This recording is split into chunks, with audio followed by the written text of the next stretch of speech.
চরমপত্র 30 জুলাই 1971। আজ একটা ছোট্ট ঘটনার কথা মনে পড়ে গেল। বছর দেড়েক আগেকার কথা। আমি উত্তরমুখী গেছিলাম, মানে কিনা উত্তরবঙ্গের একটা টাউনে বন্ধুর বাড়ির লায়র খাইবার গেছিলাম। ছোট্ট একটা টাউন। দিন দুই কই মাছের পোলাও আর মুরগির রোস্ট খাওয়ানোর পর এইখানকার বাজারটা দেহনের লেগা মনের মধ্যে একটু শখ হইল। তাই সকাল 9টার দিকে ফতে আলী বাজারে যায়া হাজির হইলাম। সবকিছু কিননের হেসে খাসির গোস্ত কিনতে গেলাম। কসাইর নাম ঐরুদ্দি। আমার দোস্তই কয়া দিছিল ওই ঐরুদ্দির কাছ থেকে গোস্ত কিননের লাইগা। হিসাব মতো গোস্ত লয়া দাম দিতাছি, এমন সময় দেখি কি একটা ঝোলা কাঁধে দেওয়ার না মানুষ, মানে একজন ফকির দোকানের মধ্যে খাসির কলজাটা হাত দিয়া লাড়াচাড়া কইরা দেখতাছে। কসাই ঐরুদ্দির টাকা গুনতে গুনতে একটু অ্যাঙ্গেল কইরা দেখলো, তারপরই অক্করে খেকরনি দিয়া উঠলেন। কেরে হাকারা, কলজা উলাচুকে লিবো?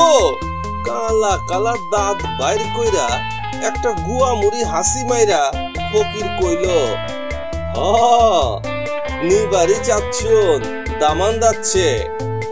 ঐরুদ্দি গলার আওয়াজ একটু নরম কইরা গাহেকরে জিগাইল, খাসির কলজা লিবু, তা কত দিব?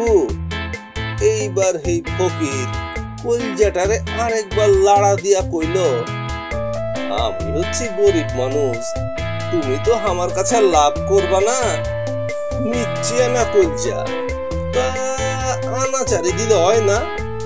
ঐরুদ্দির মেজাজ তখন 49-এ উঠছে।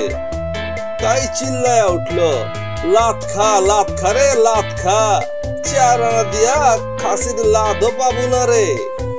সেনাপতি ইয়াহিয়া হন মুক্তি বাহিনীর বিচ্ছুগুলার মাইরের চোটে কাদা কাদা হইয়া কসাই ঐরুদ্দি হয়ে গেছে। হ্যাঁ তাই নে, স্যার শাহনওয়াজ ভুট্টুর পোলা জুলফিকার আলী ভুট্টুরে কইছে, 4 আনা দিয়া খাসির হেই জিনিসও পাবো না রে। এলাই বুঝছেন কারবারটা কিরকম গ্যাঞ্জাম হয়ে গেছে গা। ইসলামাবাদের জঙ্গি সরকার অঙ্কের হিসাবে ভুল কইরা মিলিটারি বহাইয়া একটা ইলেকশন করছিল, ব্যাস সেইটাই সাল হইল। শেখ মুজিব আর আওয়ামী লীগরে বহু টোপ দিয়া বাগে আনতে না পাইরা যা থাকে ডুঙ্গির কপালে কয়া 5 ডিভিশন সোলজার লইয়া হুহু কইরা দৌড়ায় আইসা ইয়াহিয়া টিক্কা নিয়াজির দল অক্করে বাংলাদেশের প্যাকের মধ্যে হান্দাইল। আমাকে নিজেগো বাড়ির মধ্যে কারবার কইরা বেসুমার মানুষ মার্ডার করণের পর এলায় বিচ্ছুগো হাতে গাবুর মায়ের খেয়ে যখন চিল্লাইতাছে, এটা বারোয়ারি ব্যাপার, আহা এটা বারোয়ারি ব্যাপার, আমেরিকা, চীন, জাতিসংঘ যে কেউই আইতে পারে। এইরকম একটা কুফা অবস্থায় সময় নাই অসময় নাই ফকির জুলফিকার আলী ভুট্টু 4 আনা পহা দিয়া খাসির কলজা কিনতে আইছে, মানে কিনা তাইনে ক্ষমতা চায়। প্রাক্তন পাকিস্তানের পার্লামেন্টের 313টা আসনের মধ্যে 232টা আসন না পাইয়াই বেড়ায় সেনাপতি ইয়াহিয়ার মতো লোকের কাছ থেকে ক্ষমতা চাইতেছে। আহম্মকার কারে কয়, বাঘ যখন মানুষের গন্ধ পাইয়া পাহাড় থনে ধান খেতে নাইমা আছে, তখন এই বাঘরে মাইরা না ফালাইলে গ্রামের লোকে আর শান্তি পায় না। এইরকম ইসলামাবাদের জঙ্গি সেনাপতিরা যখন বাদশাহী করণের লাইগা একবার চান্স পাইছে, তখন এখন শেষ না করণ পর্যন্ত যে কারো কোনো আশাই নাইকা। এইটা ভুট্টুরে কে বুঝাইব? এতাইনে ইরাক থেকে ঘুইরা আইসাই ঘন ঘন ইয়াহিয়ার লগে মোলাকাত করতাছে। আর মোলাকাতের সময় এই যে আগের মালগুলা যারা বড় সাবের লগে ঢাকায় আইছিল তারাও হাজির থাকতাছে। Lieutenant general Pirzada justice A.R. Cornelius আর M.M. আহম্মদ ঠিক সেনাপতি ইয়াহিয়ার লগের চেয়ারগুলাতে বইসা হাসতাছে। ভুট্টু সাহেব আবার টিরিক্স করে কইছে, বাংলাদেশে যখন লড়াই চলতাছে তখন বাংলাদেশ বাদে বাকি এলাকার মানে কিনা পশ্চিম পাকিস্তানের ক্ষমতা দেয়া হোক।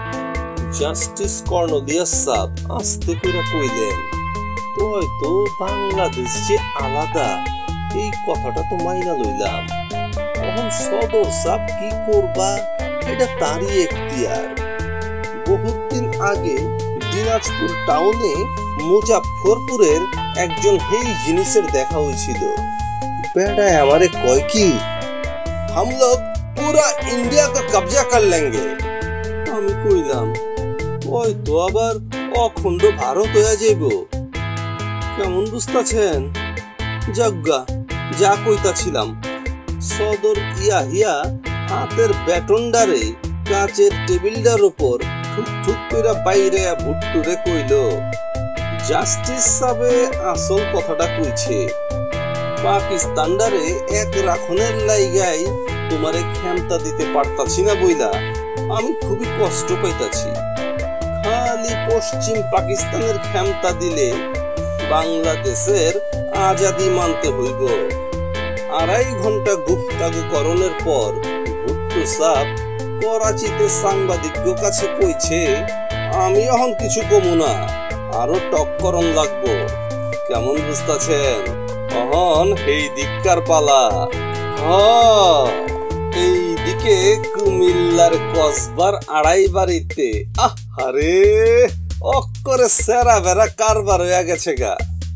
কামানের খোরাক, মুক্তি বাহিনীর বিচ্ছুগুলা কামানের খোরাক পাইছে।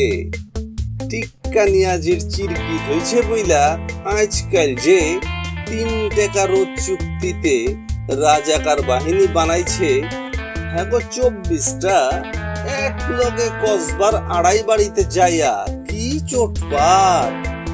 মনে লয় এই মাত্র সেনাপতি ইয়াহিয়ার লগে তাগো ফোনে কথা হইছে, কিন্তু হেরা জানে না যে মৌত হেগলাইগা ওত পাইত্তা বইসা আছে। এই অরিজিনাল মালগুলা অক করে বিচ্ছুগো কোলে যায় বইল। এরপর কারবার হয়ে গেল। আরে এইদিকে মেহেরপুর, কুষ্টিয়া, চুয়াডাঙ্গা, সিলেট, চিটাগাং, ময়মনসিংহ, রংপুর, দিনাজপুর, সাতক্ষীরায় হানাদার সোলজাররা গেরিলা মাইরের চোটে আজকাল নেতায়া পড়তাছে। রাস্তাঘাটে রিক্সার টায়ার আপকা ফাটলেই ওরা খামুকা অস্ত্রপাতি ফালাইয়া হ্যান্ডসাপ করে খাড়াইয়া পড়ে। মালয়েশিয়ার প্রাক্তন প্রধানমন্ত্রী আর ইসলামিক সেক্রেটারিয়েটের secretary general Tunku Abdur Rahman ঢাকার ধনে ভাইজ্ঞা পেনাঙে সাংবাদিকদের কাছে কইছে, বাংলাদেশের অবস্থা খুবই খতরনাক, গ্রামের মধ্যে খেল খুবই জিয়ট বানছে, আর বারিশের এতই চোট যে ইসলামিক মিশনের মেম্বাররা আর ঢাকার ধনে বাইরেতে পারে নাইকা। গেরিলাগো অ্যাকশন আর সোলজার গো মুভমেন্টের জন্য বাংলাদেশে ঘোরাফেরা খুবই রিস্কি হয়ে পড়ছে। হেললেগাই কইছিলাম বাংলাদেশের এখন ফাটাফাটি কারবার চলতাছে। 5 ডিভিশন সোলজার লয়া ইয়াহিয়া টিক্কা নিয়াজির দল হুহু কইরা দৌড়ায় আইসা অক্করে প্যাকের মধ্যে হান্দাইছে। আর কসাই ওই রুদ্দি কইতাছে, লাত খারে লাত খা, 4 আনা দিয়া খাসির লাদও পাবো না রে।